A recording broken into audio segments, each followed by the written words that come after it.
बघा, आमच्या घराच्या मागे मी एक पत्रा ठेवला आहे व त्याच्यावर दाणा टाकतो पक्ष्यांना. खूप पक्षी तिकडे येतात आणि दाणे खातात व्यवस्थित. आजूबाजूला झाडं असल्या कारणाने तिथे बसतात, जेव्हा पाहिजे दाणे खाऊन जातात.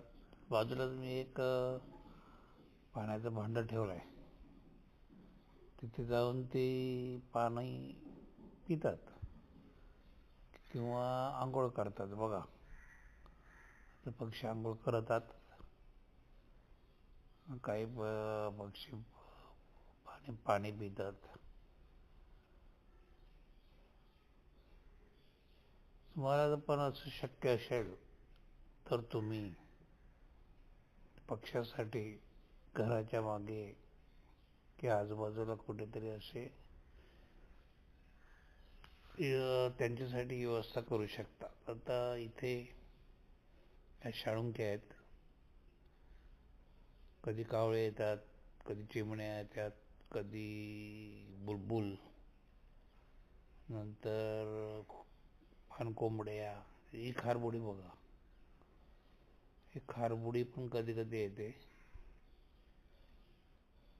खारुताई आणि खारुताई ताई इकडे दिसत नाही, पण बघूया. हां, हे आहे बुलबुल. बघा, डोक्यावर तुरा असलेले हे बुलबुल. तिथे मी काही फरसाण टाकलाय आणि चपातीचे तुकडे टाकले. ते तुकडे आणि ते फरसाण ते आवडीने खातात. चपातीचे तुकडे, कधी चना कुरमुरे किंवा कधी काय म्हणतात त्याला, चणे शेंगदाणे, भुईमुगाच्या शेंगा, नंतर भाकरीचे तुकडे, ब्रेड, असे ते आवडीने खातात.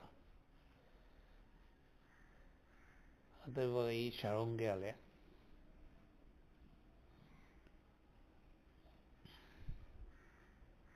इथे एक चिमणी आहे बघा, खूप रानचिमण्या येतात.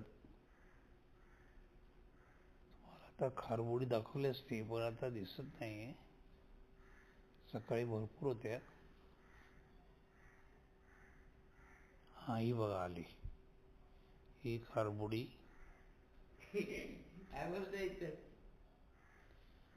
ही खारबुडी आली आणि खारबुडी खारुताई या पक्ष्याला बघून घाबरली आणि ती पळाली.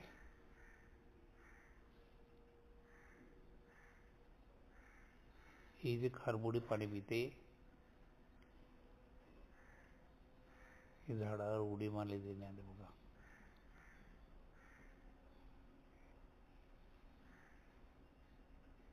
ही आहे शाळुंकी.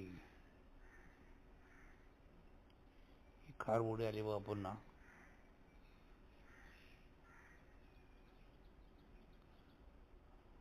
बुलबुल आहे.